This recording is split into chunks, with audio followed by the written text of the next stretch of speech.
నిమీలిత నేత్రద్వయం, శ్రవణంతో దృశ్యం, వీణులతో వీక్షణం, వసంతవల్లరితో సుసాధ్యం. వసంతవల్లరికి స్వాగతం. ఈనాటి వసంతవల్లరిలో సుప్రసిద్ధ కథా రచయిత్రి, కేంద్ర సాహిత్య అకాడమీ అవార్డు గ్రహీత స్వర్గీయ అబ్బూరి ఛాయాదేవి గారి రచన శ్రీమతి ఉద్యోగిని వింటారు.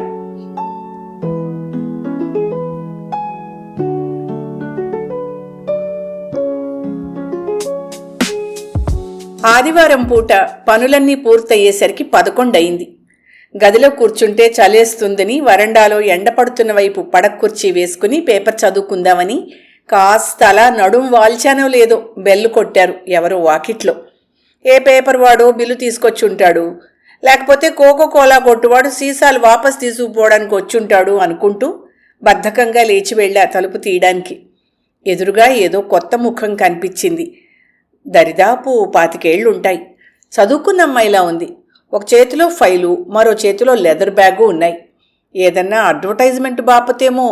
బోర్ చేస్తుందిరా భగవంతుడా అనుకుని తలుపు రెక్క ఒక చేత్తో పట్టుకుని పూర్తిగా తలుపు తెరవకుండానే ఎవరు కావాలి అని అడిగాను. ఆ పిల్ల చిరునవ్వు నవ్వుతూ మీరే కావాలి అంది. పిల్ల బాగానే ఉంది, చూడ్డానికి ముచ్చటగా. ఫలానా రావు గారు మీకు తెలుసు కదా అంది. అవును తెలుసు అన్నాను అనుమానంగా చూస్తూ. రావుగారి భార్య మీ గురించి చెప్పారు. చిన్న పనుందండి నాకు, కాసేపు నాతో మాట్లాడడానికి వీలవుతుందా మీకు అని అడిగింది. లోపలికి రండి అంటూ తలుపు తెరిచాను. ఎండపడుతున్న వైపు మరో కుర్చీ వేసి ఆ అమ్మాయిని కూర్చోమన్నాను. వీధి తలుపులు వేసొచ్చి నేను కూర్చున్నాను. ఎవరమ్మాయి మీరు అని అడిగాను. చెప్పింది. ఏం చేస్తున్నారు ఇప్పుడు అని మళ్ళీ అడిగాను. నేను యూనివర్సిటీలో రీసెర్చ్ చేస్తున్నానండి. నా పేరు సుజాత. మాట్లాడుతుంటే ఆ అమ్మాయి కళ్ళు మెరుస్తాయి నక్షత్రాల్లా. కళ్ళు మరీ పెద్దవి కాకపోయినా ఆ మెరుపు అందాన్ని తెచ్చిపెడుతుంది. పెళ్లికాని పిల్లలాగే ఉంది. ఏ డిపార్ట్మెంట్లో రీసెర్చ్ చేస్తున్నారు? సోషియాలజీ. సబ్జెక్ట్ ఏమిటి? నా సబ్జెక్టు మీరే అంది నవ్వుతూ. అదేమిటి అన్నాను తెల్లబోతూ. నేను వచ్చిన పని చెప్తే నా సబ్జెక్టు మీకు అర్థమవుతుంది. నేను మారు ప్రశ్న వేయకుండా ఇంకా ఏం చెప్తుందోనని చూశా. మీరు ఉద్యోగం చేస్తున్నారు కదా అంది. అవునన్నట్టుగా తలూపాను. మిమ్మల్ని కొన్ని ప్రశ్నలు అడుగుతాను, జవాబులు చెప్పడానికి ఏమన్నా అభ్యంతరమా? ఇంతకీ నసిగాను. మీ అమూల్య సమయాన్ని వృధా చేస్తున్నందుకు క్షమించాలి, కానీ నా పరిశోధనకి మీ వంటి వారి సహకారం చాలా అవసరం అంది అతి వినయంగా. అంటే? నా అనుమానాలను నా కళ్ళలో చదివిందేమో ఆ అమ్మాయి. వెంటనే తన ఫైల్ తెరిచి ఒక కాగితం నా చేతికిచ్చింది. అది చూసిన తర్వాత నేను కాస్త స్నేహపూర్వకంగా చూశాను సుజాత వైపు. ఉద్యోగాలు చేస్తున్న మీ వంటి గృహిణుల అభిప్రాయాలను సేకరించడం నా పరిశోధనలో ఒక ముఖ్య భాగం. ఉద్యోగినులైన శ్రీమతుల మీద నేను పరిశోధన చేస్తున్నాను. ముఖ్యంగా మన దేశంలో గృహిణులు ఉద్యోగాలు చేయడం అంతగా వ్యాపించలేదు. స్త్రీలు గృహిణులుగాను ఉద్యోగినులుగాను ద్వంద్వ బాధ్యతని ఎలా నిర్వహిస్తున్నారు, ఏ సమస్యల్ని ఎదుర్కొంటున్నారు, ఎలా పరిష్కరించుకుంటున్నారు అన్నదే నా పరిశోధన అంశం అంటూ సుజాత వివరించింది. మీరెంచుకున్న సమస్య చాలా బాగుంది. ఎంతో సామాన్యమైన విషయంలా కనిపిస్తున్నా మీరు అటువంటి విషయం మీద పరిశోధన చేస్తున్నారు అంటే నాకు చాలా ఆనందంగా ఉంది అన్నాను ఆ అమ్మాయికి ఉత్సాహం కలిగించాలనే ఉద్దేశంతో. నేను కొన్ని ప్రశ్నలు అడుగుతానండి, మీరు నిస్సంకోచంగా జవాబు చెప్పాలి. మీరు చెప్పిన సంగతులన్నీ ఫలానా వారు చెప్పినట్టుగా ఎవరికీ తెలియనివ్వను.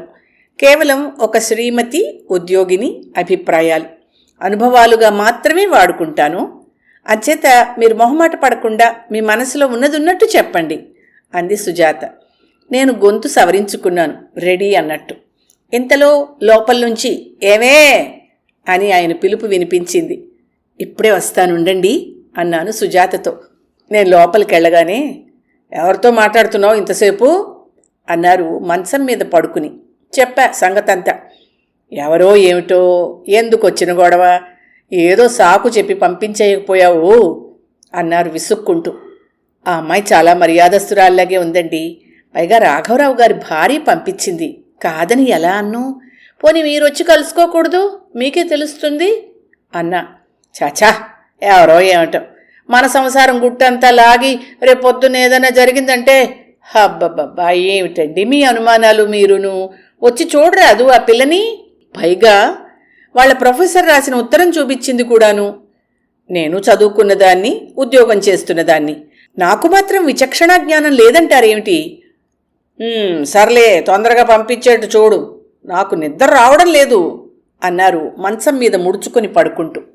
నేను నవ్వుకుంటూ పడగ్గా తలుపు దగ్గరగా వేసి ఫ్రిడ్జ్లో ఉన్న ఫ్యాంటాలు 2 పట్టుకెళ్ళి సుజాతకు ఒకటిచ్చి నేను ఒకటి తీసుకున్నాను. అప్పటికే సుజాత కాగితాలు పెన్ను సిద్ధంగా పెట్టుకుంది. ఫ్యాంటా సిప్ చేస్తూ, ఎన్నాళ్ళయింది మీ పెళ్ళయి అంది. 4 పంచవర్ష ప్రణాళికలు పూర్తి చేశాం అన్నాను. 20 సంవత్సరాలే అంటూ ఆశ్చర్యపోయింది. ఒళ్ళో పెట్టుకున్న కాగితం మీద ఏదో రాసుకుంటూ, పెళ్లినాటికి ఎన్నేళ్లు మీకు అని అడిగింది. మీరు చాలా గడుసువారు అన్నాను నవ్వుతూ. నా వయసు ఎంత అని సూటిగా అడగకుండానే ఎంతో తెలుసుకోవాలనా? అబే కాదండి, అది కాదు అంది సుజాత నవ్వుతూ. పెళ్లినాటికి నాకు 20. అప్పటికి మీ వారి వయస్సు ఎంత? పెళ్లినాటికి నాకు 20. ఓహో, అప్పటికి మీ వారి వయసు ఎంతండి? 30. మీది తల్లిదండ్రులు చూసిన సంబంధమా లేక ప్రేమ వివాహమా? ఏదీ కాదు, మధ్య రకం. అదెలా జరిగిందండి ఆశ్చర్యంగా అడిగింది సుజాత. ఆయన్ని నన్ను ఎరుగున్న స్నేహితులిద్దరు మా వివాహాన్ని ప్రతిపాదించారు. మేమిద్దరం ఒప్పుకున్నాం. మా తల్లిదండ్రులకు కూడా అభ్యంతరం లేకపోయింది. సంప్రదాయ సిద్ధంగా వివాహం జరిగింది. ఓ, మీకు పిల్లలు ఎంతమంది? అంది రాసుకుంటున్నది తలెత్తి చూసి. మీ ఇంట్లో ఎవరెవరుంటారు? ప్రస్తుతం మేమిద్దరమే. ఎన్నాళ్ళయింది మీరు ఉద్యోగంలో చేరి? 15 ఏళ్ళయింది. వివాహానికి ముందు ఉద్యోగం చేశారా? లేదు. మధ్యలో ఎప్పుడైనా ఉద్యోగం మానేశారా? లేదు. మీ వారికి మీరు ఉద్యోగం చేయడం ఇష్టమేనా? ఏం సందేహిస్తున్నారు? మీరు ఉద్యోగం చేయడం మీ వారికి ఇష్టం లేదా? అసలు నన్ను ఉద్యోగంలో చేరమని ప్రోత్సహించిందే ఆయన. కానీ అంటే ఇదివరకు ఆయనకి ఇష్టంగానే ఉండేది, ఇప్పుడు అంతగా ఇష్టపడటం లేదన్నమాట, అంతేగా? అప్పుడప్పుడు అలానే అనిపిస్తుంది నాకు. మొదట్లో ఉద్యోగంలో ఎందుకు చేరారు? ఇప్పుడు ఎందుకు చేస్తున్నారు? మొదట్లో ఇంట్లో తోచక చేరాను, ఇప్పుడు అలవాటైపోయి చేస్తున్నాను. సుజాత చిరునవ్వు నవ్వింది, జవాబు కాగితం మీద రాసుకుంటూ. తోచకపోవడం ఒక్కటే కారణమా లేక ముఖ్య కారణమా? ముఖ్య కారణమనే చెప్పచ్చు. అంటే ఇతర కారణాలు కూడా ఉండి ఉంటాయన్నమాట అంది సుజాత లాయర్లాగా. నేను తల పంకించాను, ఎటూ చెప్పకుండా. మీ వారి సంపాదన చాలక మీరు ఉద్యోగంలో చేరారా? చాలటం అనే దానికి అంతెక్కళ్ళేండి, డబ్బు ఇబ్బంది వల్ల మాత్రం కాదు. అయితే మీ వారి సంపాదనకి తోడు మరికొంత సంపాదించి కొన్ని అదనపు అవసరాలని సరదాలని తీర్చుకోవడానికి ఉద్యోగంలో చేరారా? ఉద్యోగంలో చేరినప్పుడు అలా అనుకోలేదమ్మా. కానీ నా సంపాదన చాలాసార్లు అదనపు ఖర్చులకు ఉపయోగపడకపోలేదు. ఇంట్లో ఇబ్బందుల నుంచి, అత్తవారి ఆగడాల నుంచి తప్పించుకోవడానికి కూడా ఉద్యోగంలో చేరారా? అబ్బెబే, అదృష్టవశాత్తు అటువంటి బాధలేం లేవు నాకు. ఇతరులతో స్నేహం చేసుకోవడానికి, సరదాగా కలిసిమెలిసి నలుగురిలో తిరగడానికి ఉద్యోగంలో చేరారా? అదే ఒక కారణమే. ఉద్యోగస్తురాలిగా పైకి రావాలనే ఉద్దేశంతోనూ, కొంత పరపతిని సంపాదించుకోవాలనే ఉద్దేశంతోనూ ఉద్యోగంలో చేరలేదా మీరు? ఏదో కాలక్షేపం కోసం ఉద్యోగంలో చేరాను, కానీ ఊళ్ళేలాలనే ఉబలాటంతో కాదు. కానీ కష్టపడి శ్రద్ధగా పనిచేయడం వల్ల కాలక్రమాన పైకి రావడం తటస్థించింది. ఉద్యోగంలో హోదాతో పాటే పరపతి కూడా పెరిగింది. మీ ఉద్యోగంలో ఎంతగా సంతృప్తి కలుగుతోంది మీకు? సాధారణంగా చాలా తృప్తికరంగానే ఉంటుందమ్మా. కానీ ఒక్కొక్కప్పుడు ఇంకా ఏదో సాధించాలనే తపన, పరిస్థితులు అనుకూలంగా లేనందువల్ల అసంతృప్తి కలుగుతాయి. పరిస్థితులు అంటే ఇంట్లో పరిస్థితులా, ఆఫీస్ పరిస్థితులా? రెండూనూ. ఆఫీసులో పని ఒత్తిడి ఉన్నప్పుడే ఇంట్లో చుట్టాలు, స్నేహితులు దిగుతారు. మగవాళ్ళలా ఆడవాళ్లు ఆఫీస్ పని ఇంట్లో చేసుకోవాలంటే ఎలా కుదురుతుంది? ఇంట్లో తీరికున్నా కూడా ఆఫీస్ విషయాల మీద శ్రద్ధ చూపించడం ఇంట్లో వాళ్ళెవ్వరూ సహించరు. అవసరం ఉండి ఆఫీసులో ఎక్కువ సమయం ఉండవలసి వచ్చినా ఇంట్లో వాళ్ళు సహృదయంతో సహకరించడానికి ముందుకు రారు. ఉద్యోగంలో పైకి రావడానికి మగవాళ్లు ప్రయత్నించినట్టు ఆడవాళ్లు చెయ్యాలంటే కుదరదు. అందుకే అప్పుడప్పుడు అసంతృప్తి కలుగుతూ ఉంటుంది. మీ వారి ఉద్యోగం మీకు ఎంతగా సంతృప్తి కలిగిస్తోంది? ఎటువంటి అసంతృప్తి లేదు నా మటుక్కు. మీ అత్తగారు మామగారు ఉన్నారా? ఉన్నారు. మీ మామగారంటే మీకు ఇష్టమేనా? అదేం ప్రశ్నమ్మా, ఎందుకలా అడుగుతున్నారు? సుజాత మృదువుగా నవ్వింది. రకరకాల కుటుంబ పరిస్థితులు అర్థం చేసుకుంటే గాని ఉద్యోగం చేస్తున్న స్త్రీ మీద పరిస్థితుల ప్రభావం ఎలా పడుతుందో, ఎటువంటి ప్రభావం పడుతుందో తెలుసుకోవడం కష్టం అండి. మీ ఆంతరంగిక వ్యవహారాల్లో జోక్యం కలిగించుకుంటున్నానని అపార్థం చేసుకోకండి. ఇంతకీ మీ మామగారంటే మీకు ఇష్టమేనా? ఇష్టమైతే మాత్రం ఆ మాట పైకంటే బాగుంటుందా? ఇష్టం అని రాసేసుకుంటున్నాను అంది. మీ అత్తగారంటే మీకు ఇష్టమేనా? చాలా ఇష్టం. మా అమ్మకంటే ఎక్కువ ఇష్టపడతాను. మీరు చాలా అదృష్టవంతులు. ఒప్పుకుంటున్నాను. మీకు ఆడబిడ్డలు, మరుదులు, బావగారులు ఉన్నారా అండి? ఆడబిడ్డలు ఎవరైనా చదువుకుని ఉద్యోగాలు చేస్తున్నారా? 2 ఆడబిడ్డలు పెళ్ళయ్యాక ఉద్యోగాలు మొదలుపెట్టారు. ఒక ఆడపడుచు పెళ్లికి ముందు 3 సంవత్సరాలు ఉద్యోగం చేసి తర్వాత కుదరక మానేసింది. మా పెద్ద మరిది భార్య కూడా ఉద్యోగం చేస్తోందండోయ్. 2వ మరిదికి ఇంకా పెళ్లి కాలేదు. సుజాత హఠాత్తుగా తల వంచుకుంది. నా మనసులో మెరుపులా ఒక ఆలోచన తట్టింది. మళ్ళీ సుజాత అందుకుంది. మీకు పిల్లలు లేనందువల్ల మీ జీవితం సుఖప్రదం అయిందా, లేక? మా పెళ్లినాటికి మా ఆడబడుచులు, మరుదులు చిన్నవాళ్ళు. అంచేత మాకింట్లో పిల్లలు లేరన్న భావం ఎప్పుడూ కలగలేదు. ఆనందం, సుఖం అనేవి మానసికం. ఏమీ లేకపోయినా జీవితాన్ని ఆనందంగా గడుపుతారు కొందరు.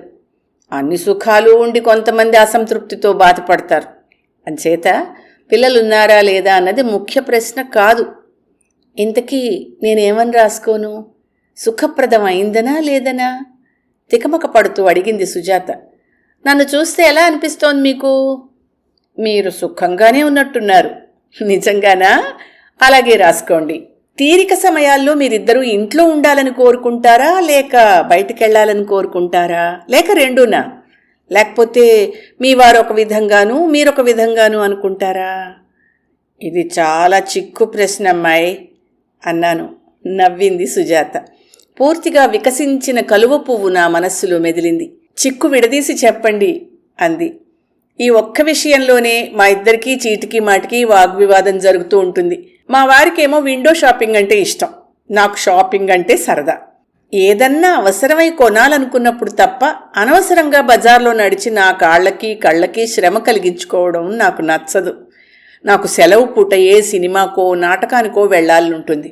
ఆయనకి కడుపు నిండా భోజనం చేసి ఏదో చదువుకుంటూ పడుకోవడం, ఆ తర్వాత అలా రోడ్లమ్మట తిరగడం ఇష్టం.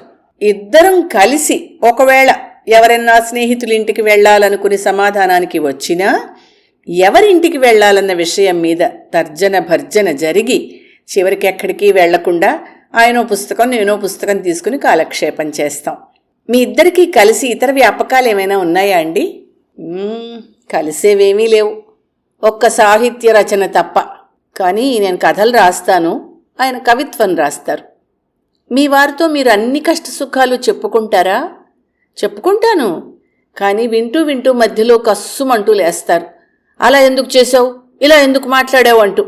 ఒక్కొక్కప్పుడు మనసులో మదనపడి ఆ సమస్య పరిష్కారం అయిపోయిన తర్వాత మరేదైనా సందర్భంలో నేను పడిన బాధంతా వెళ్ళబోస్తూ ఉంటాను. ఆయనతో ఎప్పటికప్పుడు చర్చిస్తూనే ఉంటాను, ఇంటి విషయాలు, ఆఫీసు విషయాలు కూడా. ఆంతరంగిక విషయాలు ఎంతవరకు మాట్లాడతారు? ఆయన మనసుకి కష్టం కలిగించనంత వరకు, మా సంసారంలో ఎటువంటి కలతలు ఏర్పడనంత వరకు. మీ వారు మీతో తన కష్ట సుఖాలన్నీ చెప్పుకుంటారా? ఇంటి విషయాల్లో అంటే బంధువుల విషయాల్లాంటివన్నీ మనసు విప్పి మాట్లాడతారు. తమ ఆఫీసు విషయాలు మాత్రం అన్నీ చర్చించరు. మీ వారు మీ మీద చూపే ప్రేమతో మీరు సంతృప్తి పడుతున్నారా? తృప్తి పడడం ఏమిటి, మొహం మొత్తుతుంటే. ఆయనది వెర్రి ప్రేమ. నా గురించి ఆలోచించకుండా క్షణం ఉండలేరు. చివరికి నేనొక్కర్తిని ఎక్కడికైనా వెళ్లాలన్నా గిలగిల్లాడిపోతారు, నేనేమైపోతానోనని. ఇంత వయసు వచ్చింది నాకు, ఉద్యోగం చేస్తున్నాను, ఆ మాత్రం నేను నిర్వహించుకురాలేనా అంటే వినిపించుకోరే. చివరికి చిరాకేసి ఎప్పుడైనా హబ్బబ్బా నా మానాన్న నన్ను వదిలేయకూడదు అని విసుక్కుంటే నిన్నెలా వదిలేస్తాను అంటూ నవ్వుతారు. ఏమిటి అంతగా ఆలోచిస్తున్నారు? నా ప్రశ్నకి మీ జవాబు తృప్తి పడుతూనే ఉన్నాను. మీవారు మీరు చూపే ప్రేమతో తృప్తి పడుతున్నారా? అది ఆయన్ని అడగాల్సిన ప్రశ్న. కానీ మీరేమనుకుంటున్నారన్నదే నాకు కావాల్సింది. అబ్బా, ఈ అమ్మాయి చంపుకు తింటోంది. నా మనసులో ఉన్నవన్నీ చెప్తే ఏం బాగుంటుంది? పరాయి పిల్ల ముందరా? ఎంత పరిశోధనకైతే మాత్రం అవుననుకుంటానమ్మా అన్నాను పైకి. మీ వారికి మీకు అభిప్రాయ భేదాలు కలుగుతుంటాయా? మీరు రోజూ భోజనం చేస్తారా అన్నట్టుగా ఉంది మీ ప్రశ్న. నా కామెంట్కి సుజాత పకపక నవ్వింది. కాగితం మీద ఏదో రాసుకుని, నేను కొన్ని వివరాలు అడుగుతాను, దయచేసి చెప్పండి అంది. ఇప్పటిదాకా అడిగినవి వివరాలు కావా తల్లి? అడుగు, రోట్లో తలదూర్చి రోకటి పోటుకు వెరపేలా అని లోపల గొణుక్కుని పైకి, అడగండి దానికే ఉంది అన్నాను. ఈ పిల్ల మీద ఓ కథ రాయొచ్చుననుకుంటూ. ఇంటి ఆదాయం ఖర్చు పెట్టడం విషయంలో మీకు అభిప్రాయ భేదాలు వస్తుంటాయా? వస్తూనే ఉంటాయి. ఉదాహరణకి, నేను కొత్త కర్టెన్స్ కొందాము అంటాను, ఆయన పాత నాణేలను కొందాం అంటారు. ఆయనకి చారిత్రక నాణేలను పోగు చేయడం సరదాలేండి. ఎందుకు మళ్ళీ కర్టెన్సు, డబ్బు దండగా, ఉన్నవి బాగానే ఉన్నాయిగా అంటారు.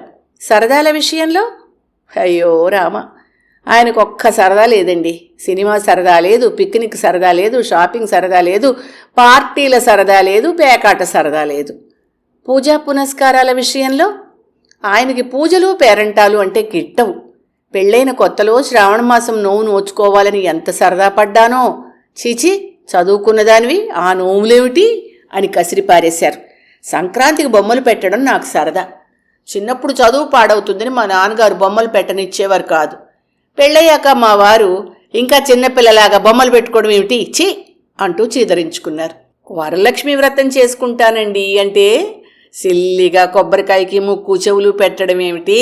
చచా, ఇప్పుడు ఆడవాళ్ళందరినీ ఇంట్లో పోగు చేస్తే నేను భరించలేను అని ఆముదం తాగిన మొహం పెడతారు. ఇలాంటి వాళ్లతో ఇంకా పూజలేం సాగుతాయి చెప్పండి? సుజాత ఎందువల్లనో ముళ్ల మీద కూర్చున్నట్టు ఇబ్బందిగా కదిలింది కుర్చీలో. మిమ్మల్ని నా సంసారం గొడవలతో బోర్ చేస్తున్నానా అమ్మా అని అడిగా. అబ్బిబ్బే, చెప్పమని అడిగింది నేనే కదండి అంది మొహమాట పడుతున్నట్టు. స్నేహితుల విషయంలో కూడా మీకేమన్నా అభిప్రాయ భేదాలు వస్తాయా? మరీ ముక్తసరిగా జవాబు చెప్పారు. నేను బోర్ అవుతున్నానని అనుమానిస్తున్నారేమో అని రెట్టించింది. ఈ పిల్ల ఆవులిస్తే పేగులు లెక్కెట్టేట్టుందే, గడుసుదే. హబే, తీగ కదిలిస్తే డొంకంతా కదులుతుందని నసిగాను. పర్వాలేదు చెప్పండి. ఆయన ఆఫీస్లో కొలీగ్స్ని, స్నేహితుల్ని ఇంటికి తీసుకొచ్చినా, ఎక్కడన్నా కలిసినా నేనెంతో కలిసిమెలిసి మాట్లాడతానా? నా కొలీగ్స్, నా స్నేహితులంటే ఆయన ఆమడ దూరంలో ఉంటారు. ఎంచేతనంటారు? ఫలానా ఆవిడ భర్త అనిపించుకోవడం నా మర్దాగా ఉంటుందేమో. మీరు బాధపడుతూ ఉంటారా మరి ఆ విషయంలో? పడను మరి. అయితే భార్యాభర్తల హోదా విషయంలో కూడా మీకు అభిప్రాయ భేదాలున్నాయా? భార్య భర్తకి సమానం అవుతుందా ఎన్నటికైనా? ఎంత నేర్చినా, ఎంత చూచినా, ఎంత వారలైనా కాంతలు దాసులేనమ్మా అన్నాను. అంటే ఈ విషయంలో మీరు మీ వారితో ఏకీభవిస్తున్నారా? నమ్మలేనట్టే అడిగింది సుజాత. ఎలా ఏకీభవిస్తాను? ఇద్దరం సమానం అంటాను నేను. వయస్సులో నేను పెద్ద, నువ్వు చిన్న. నాది మేధావి బుర్ర, నీది కప్పతలకాయ్. ఇద్దరం ఒకటెలా అవుతాం అంటారాయన. అంటే ఇంటి పనుల్లో సహాయం చేయడం మీ వారికి నచ్చదా? అది కాదమ్మా, ఇంటి పనుల్లో ఆయన చేసినంత సహాయం ఇంకెవ్వరూ చేయరేమో. అయితే ఆయన చేసే పద్ధతే నాకు నచ్చదు. వంటలో సాయం చేస్తానంటూ వచ్చి వంటింట్లో ఇన్ని సిగరెట్టు పీకలు, అగ్గిపుల్లలు ఎక్కడ పడితే అక్కడ పడేసిపోతారు. కూరలకి చెక్కు తీస్తానంటూ వచ్చి ఇల్లంతా పచార్లు చేస్తూ తొక్కలన్నీ ఇంటి నిండా పోస్తారు. మీ సహాయానికి మీకు నమస్కారం, వెళ్ళి మీ పని మీరు చూసుకోండి అనాల్సి వస్తుంది. అత్తవారితో మెలిగే పద్ధతి మీద మీకు అభిప్రాయ భేదాలున్నాయా? ఎవరి అత్తవారు? అఫ్కోర్స్ మీ అత్తవారే. నా అత్తవారి విషయంలో నాకు ఆయనకి ఎప్పుడూ మనస్పర్ధలు రాలేదు. ఆయన అత్తవారి విషయంలోనే తరచూ వస్తూ ఉంటాయి. అదేలా? ఏముంది, పెళ్లి కాగానే పుట్టింటి వాళ్ళని మర్చిపోవాలంటారు ఆయన. సూటిగా అనరనుకోండి, ఆలివైపు వాళ్ళని ఆమడ దూరంలో ఉంచాలి అంటారు. అందుకే నాకు అనిపిస్తుంది మనుయుగం నుంచి నేటిదాకా మగవాడు మారలేదు అని. సుజాత వచ్చే ఆవులింతను ఆపుకుని కాగితం మీదేదో రాసుకుంది. ఆ తర్వాత అడిగింది, ప్రేమ వ్యక్తం చేయడం విషయంలో మీకిద్దరికీ అభిప్రాయ భేదాలున్నాయా అని. లేకపోవడమేం కర్మ, నేను చేసిన వంటని మెచ్చుకోకపోతే ఆయనకి నా మీద ప్రేమ లేదు అనిపిస్తుంది. ఆయన తెచ్చిన చీరని నేను మెచ్చుకోకపోతే తన మీద నాకు ప్రేమ లేదనుకుంటారు ఆయన. శారీరక సౌఖ్యం పొందడంలో మాటేమిటి? ఓహో, ఆ ప్రేమ మాట మీరడిగేది. సుజాత సిగ్గుపడుతూ తలంచుకుంది. నిజం చెప్పమన్నారా అన్నాను. సుజాత బొగ్గలు ఎరుపెక్కిపోయాయి. ఏవే అంటూ లోపల నుంచి ఓ చిన్న పొలికేక వినిపించింది. కుర్చీలోంచి ఒక్క ఉదుటున లేచి, ఇప్పుడే వస్తానుండండి అంటూ లోపలికెళ్ళా. ఏం బుజ్జి, మెలకు వచ్చిందా అన్నాను వేళాకోళంగా. మెలకు రావడానికి నిద్ర పట్టి చస్తేగా. వారానికి వచ్చేది ఒక్క ఆదివారం. మధ్యాహ్నం పూట హాయిగా పడుకోవడానికి కూడా దిక్కులేదు. మీరిద్దరూ ఏమిటా కబుర్లు కిచకిచమంటూ పిచ్చికిల్లాగా అని బద్ధకంగా విసుక్కున్నారాయన. మీరొచ్చి అక్కడ కూర్చుని అమ్మాయితో మాట్లాడుతూ ఉండండి, త్వరగా కాఫీ టిఫిను చేసి పట్టుకొస్తాను అన్నాను. వద్దులే, ఆ వ్యవహారం ఏదో త్వరగా ముగించి ఆ పిల్లని సాగనంపిరా. ఇద్దరం హాయిగా పకోడీలు చేసుకు తిందాం. మళ్ళీ పానకంలో పుడకలా ఆ పిల్ల కూడా ఎందుకు?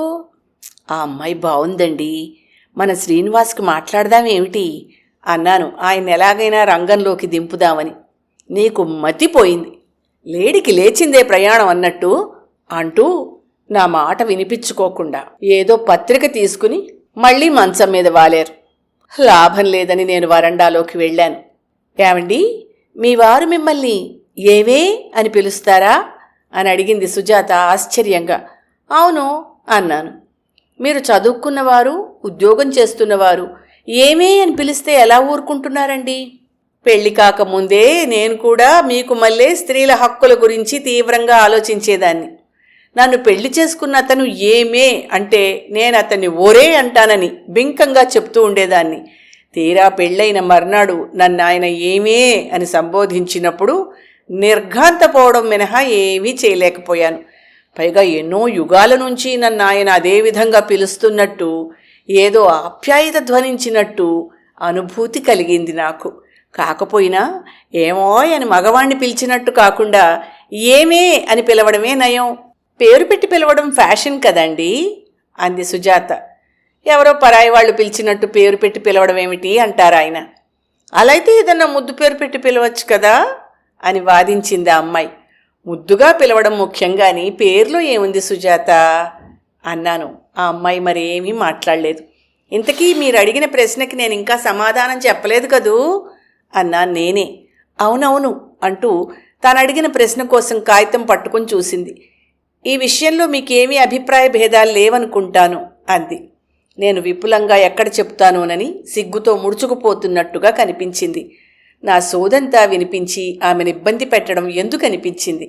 పైగా అమ్మాయి ముక్తసరిగా జవాబు రాసుకోవాలనుకుంటుంటే మధ్య నేనెందుకు పొడిగించాలి అని ఊరుకున్నాను.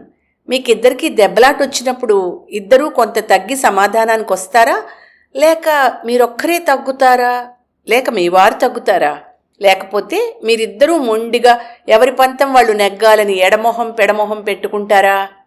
అన్నీ సంభవమే, తగువు సందర్భాన్ని బట్టి ఉంటుంది. ఎక్కువగా ఏం జరుగుతుందండి? ఆడది తగ్గకేం చేస్తుంది అన్నాను. మీ వారి గురించి మీ అభిప్రాయం ఏమిటి? ఇక్కడ కొన్ని లక్షణాలు లిస్ట్ చేస్తున్నాయండి, మీ వారి లక్షణాలు ఇందులో ఉంటే టిక్ మార్క్ చేయండి అంటూ తన ఒళ్ళో ఉన్న కాగితాన్ని నా చేతికిచ్చింది. లిస్టు చూడడం మొదలెట్టాను. వాదించే రకం, టిక్కు. నేను మాత్రం తక్కువ. సంకుచిత మనస్తత్వం, టిక్కు. ఆయనకి నచ్చిన వంకాయ కూర వండితేనే తింటారు. ఎప్పుడైనా నాకు నచ్చిన కాలీఫ్లవర్ కూర వండితే మొహమాటానికి కూడా ముట్టుకోరు. ఎప్పుడూ ఏదో ఒక లోపం చూపించే రకం, టిక్కు. భోజనాల బల్ల దగ్గర సుప్రీంకోర్టు జడ్జిలా కూర్చుంటారు. అన్నీ తిని నీకు వంట రాదు అని తీర్పు చెప్తారు. తర్వాత ముక్కు మీద కోపం, టిక్కు. ముక్కు వేలడైనా కోపం మూరెడు, మళ్ళీ అట్టేసేపు నిలవదు తాటాకు మంటల. తర్వాత పిల్లల్ని పాడు చేస్తారు. దేవుడి దయ వల్ల ఆ అవకాశం చేతికి చిక్కలేదులేండి. నెక్స్ట్ అతి గుంభనం, అంత గడుసుతనం లేదులేండి. ఆ తర్వాత అసూయాపరులు. టిక్కు. నాన్నగారు ఇచ్చిన చీర బాగుందని కట్టుకుంటే మొహం ముడుచుకుంటారు. తను కొన్నవి తప్ప వేటిని నేను మెచ్చుకోకూడదు. లిస్టులో తర్వాత తెగవాగుతారు. స్నేహితులతో నాతో మాట్లాడడానికి ఏమీ ఉండదు. నన్ను మోసం చేస్తారు పరస్త్రీల కోసం. మగవారినిలా నమ్మరాదే చెలి, రాదే చెలి, నమ్మరాదే చెలి. నెక్స్ట్ బద్ధకస్తులు. టిక్కు. క్షవరం చేయించుకోవడానికి సెలూన్కి వెళ్ళడం బద్ధకం. తర్వాత నాకు వంకలు పెడతారు. టిక్కు టిక్కు. అందులో ఫస్ట్ నిజాయితీ లేనివారు. టిక్కు. ఈ సెలవుల్లో కాశ్మీర్ వెడదామని రాత్రిపూట చెప్పి పొద్దునే లేచి నేనెప్పుడన్నాను అని దబాయిస్తారు. తర్వాతది స్వార్థపరులు. టిక్కు. పొద్దున్నే న్యూస్ పేపర్ పట్టుకెళ్ళి పాకీదొడ్లో గంటల తరబడి కూర్చుంటారు. సిగరెట్లు కాలుస్తారు. టిక్కు. లేకపోతే వచ్చే జన్మలో దున్నపోతై పుడతారని భయమట. చాలా ముభావంగా ఉంటారు. నా మీద కోపం వచ్చినప్పుడు కాసేపు అనుమానం మనిషి. టిక్కు. ఇందాక ఈ అమ్మాయి ఇంటర్వ్యూ చేయడానికి వచ్చింది అని చెప్తే ఎన్ని అనుమానాలు వెళ్ళబోశారని అనుకున్నాను. ఏది పట్టించుకోరు. టిక్కు. కొళాయి కారిపోతున్నా సరే దేనికి బాధ్యత తీసుకోరు. టిక్కు. ఇద్దరం బజార్ నుంచి వస్తుంటే కూరల సంచి పట్టుకోరు. పరస్త్రీలపైన మోజు చూపిస్తారు. పొరిగింటి పుల్లకూర రుచి. పిల్లల మీద శ్రద్ధ తీసుకోరు. అబ్బో, నన్ను కూడా అశ్రద్ధ చేసేవారు ఉంటే కనుక. నెక్స్ట్ ఉద్యోగం తప్ప మరో ధ్యాస లేదు అని నన్నంటారు ఆయన. మాటంటే పడరు. టిక్కు. ఉన్నమాటంటే ఉలికి ఎక్కువ. కంగారు. ఓరిమి లేదు. టిక్కు. ఆఫీస్ నుంచి నేను రావడం అరగంట ఆలస్యం అయితే చాలు కంగారు. వీత్తలుపు తీయడం అరక్షణం ఆలస్యం అయితే చాలు 6 సార్లు బెల్లు నొక్కుతారు. శుభ్రత ఒబ్బిడి లేవు. టిక్కు. పుస్తకాలు కాగితాలు ఎక్కడొక్కడ పడేస్తారు చదివి. సర్దకూడదట. సర్దితే సమయానికి ఒక్కటి కనిపించదుట. ఇల్లంతా చెత్తకుండీలా ఉందని విసుక్కుంటే ఇంటలెక్చువల్స్ ఇల్లంటే అలాగే ఉండాలి అంటారు. ఆఫీస్కి వెళ్లే ముందు హడావిడిగా పక్కలు సర్ది దుప్పట్లు దిళ్ళు సరిచేస్తూ ఉంటే ఇప్పుడు వాటి అవసరం ఏమిటి, అలా ఉంటే ఏం పోయింది అని విసుక్కుంటారు.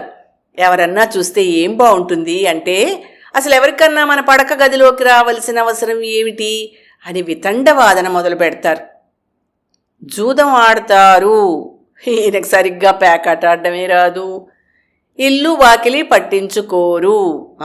స్నేహితులు కనిపిస్తే చాలు. సాయంకాలం పూట నాతో కలిసి ఎక్కడికైనా వెళ్ళడానికి ఇష్టపడరు. షాపింగ్ అంటే విసుక్కుంటారు కానీ వాకింగ్ కంటే తయారే. భోజనానికి ఆలస్యంగా వస్తారు. ముఖ్యంగా నాకు ఆకలిగా ఉన్న రోజున. నేను ఉద్యోగం చేయడం ఇష్టం లేదు. పైకి అనరు. పిసినారి. కాదు దుబారా మనిషి. మనస్సు విప్పి మాట్లాడరు. విప్పి మాట్లాడినా ఏం లాభం, చెప్పిన సలహా తీసుకోరు. ఇంటి విషయాలు పక్కింటి విషయాలు మాట్లాడితే విసుక్కుంటారు. టిక్కు. పైగా వంట లెక్చువల్స్కి ఇంతకన్నా కబుర్లే ఉంటాయి అంటారు. పైకి రావాలనే పట్టుదల లేదు. తనకెందుకు లేదు, నువ్వు చేసే ఉద్యోగం చాలే అంటారు నన్ను మాత్రం. మోటు మనిషి. టిక్కు. అమెరికా వెళ్ళొచ్చినా సరే మనిషి మారలేదు. మజ్జిగ అన్నం పెద్ద చప్పుడు చేస్తూ జుర్రుతూ తింటారు. అబ్బా, అంత చప్పుడు చేస్తారేమిటి, మెల్లిగా తినలేరు అని విసుక్కుంటే నీలా చడి చప్పుడు కాకుండా తినడం నాకు చేత కాదు అంటారు. ఇంటి పనులన్నీ ఎక్కడా లోపం లేకుండా జరగాలంటారు. అనరు. పైగా రేడియో మీద దుమ్ము పేరుకున్నా బాధపడరు. నేను సతమతం అవ్వాల్సిందే. నన్ను తమతో సమానంగా చూడరు. టిక్కు. ఆయనకన్నా నేను 2 అంగుళాలు పొట్టి. ఎలా చూస్తారు? ఏమిటి మీలో మీరే నవ్వుకుంటున్నారు అంది సుజాత. మీ ప్రశ్నల లిస్టు చూస్తుంటే కోర్టులో లాయర్ కూడా ఇంత క్రాస్ ఎగ్జామిన్ చేయడనుకుంటాను అన్నాను నేను నవ్వుతూ. మీ వారి నుంచి వేరుపడాలని ఎప్పుడైనా తీవ్రంగా ఆలోచించారా? వేరుపడితే ఏమవుతుందని ఆలోచించిన మాట వాస్తవం, కానీ వేరుపడాలని మాత్రం కాదు. గత సంవత్సరంలో ఎన్నిసార్లు మీ వారితో దెబ్బలాడుంటారు? లెక్క పెట్టలేదమ్మా, కానీ చాలాసార్లే. మరి మీరు వేరుపడాలని ఎందుకు కోరుకోలేదు? మీకిద్దరికీ అనేక విషయాల్లో అభిప్రాయ భేదాలున్నాయి కదా, నిత్యం ఎలా సర్దుకోగలుగుతున్నారు? నువ్వు కూడా పెళ్లి చేసుకు చూడు సుజాత. వివాహంలోని విచిత్ర బంధం నీకే అర్థమవుతుంది. స్త్రీ ఉద్యోగిని అయినంత మాత్రాన పరిస్థితి తారుమారైపోదు. దెబ్బలాటలు అవి అన్నీ ఉంటూనే ఉంటాయి. అందుకే మొగుడు పెళ్ళాల దెబ్బలాటలో మూడో వాళ్లు కలగజేసుకున్నంత తెలివి తక్కువ పని మరోటి లేదు అంటాను. మరి అందరు భార్యాభర్తలు సుఖంగా ఉండగలుగుతున్నారంటారా? సంసారంలోని సుఖాన్ని అనుభవించాలంటే కొంచెం సెన్స్ ఆఫ్ హ్యూమర్ అలవర్చుకోవాలి. మొత్తం మీద మీ వారిపై మీకెటువంటి భావం ఉంది? ప్రేమ, అసహ్యమా, రెండునా? ప్రేమ, గౌరవం. మొత్తం మీద మీ వారికి మీపై ఎటువంటి భావం ఉంది? ప్రేమ, అధికారం. పెళ్ళైన తర్వాత మొదటి సంవత్సరంలో చూపించిన ప్రేమకి ఇప్పుడు చూపించే ప్రేమకి ఏమైనా తేడా ఉందా? అప్పుడు మోజుతో కూడిన ప్రేమ, ఇప్పుడు సాంగత్యం వల్ల పెరిగిన అనుబంధంతో కూడిన ప్రేమ. మీరు మళ్ళీ జీవితం మొదలు పెట్టాల్సి వస్తే మళ్ళీ ఆయన్నే చేసుకుంటారా, లేక పెళ్ళే చేసుకోకుండా ఉంటారా? ఆయన్నే చేసుకుంటాను. అలా అనడం భారత నారీ ధర్మం కదా. మీ వారేమనుకుంటారు? పెళ్ళే చేసుకోనంటారు. ఆయనకే మగరాయుడు. సుజాత పెన్ను మూసి కాగితాలు ఫైల్లో సర్దుకుంది. చాలా థ్యాంక్స్ అండి. మీరు నా ప్రశ్నలన్నింటికీ ఓపిగ్గా సమాధానాలిచ్చి నా పరిశోధనలో ఎంతో సహకరించారు అంది నమ్రతగా నమస్కరిస్తూ. దానికే ఉందిలే అమ్మా, ఎన్నో విషయాలు మనస్సులో అట్టడుగున దాగినవి, ఎప్పుడూ అనుకోనివి బయటకొచ్చాయి. అసలు నువ్వు అడిగిన ప్రశ్నలు ప్రతి వాళ్ళు ఎవళ్ళకి వాళ్ళు వేసుకోవాలి. అటువంటి ఆత్మ పరిశీలన చాలా అవసరం. నేనే నీకు కృతజ్ఞత చెప్పాలి. అదీకాక నీతో మాట్లాడుతున్నంతసేపు మరొక ఆలోచన నా మనస్సులో మెదిలింది. ఏమిటండి అది? కుతూహలంతో అడిగింది సుజాత. తర్వాత నీకే తెలుస్తుందిలే అన్నాను నవ్వుతూ.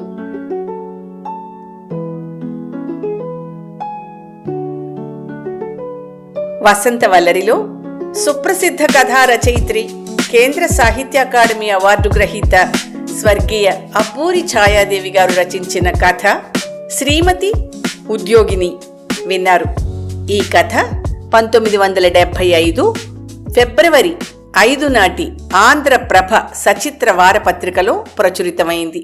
వసంతవల్లరిలో ఇవాల్టి కార్యక్రమం మీకు నచ్చిందని ఆశిస్తున్నాను. అందుకే లైక్ చేసి మీ మిత్రులకు, బంధువులకు లింక్ను షేర్ చేసి మీ అమూల్యమైన అభిప్రాయాన్ని నాకు కామెంట్ బాక్స్లో తెలియచేయమని, వసంతవల్లరికి సబ్స్క్రైబ్ చేయమని విన్నవించుకుంటూ మీ వసంతలక్ష్మి అయ్యగారికి సెలవు. మరి థ్యాంక్ యూ. వసంతవల్లరి మిత్రులు, శ్రేయోభిలాషులు, వీక్షకులు, శ్రోతలు అందరికీ ఒక విజ్ఞప్తి.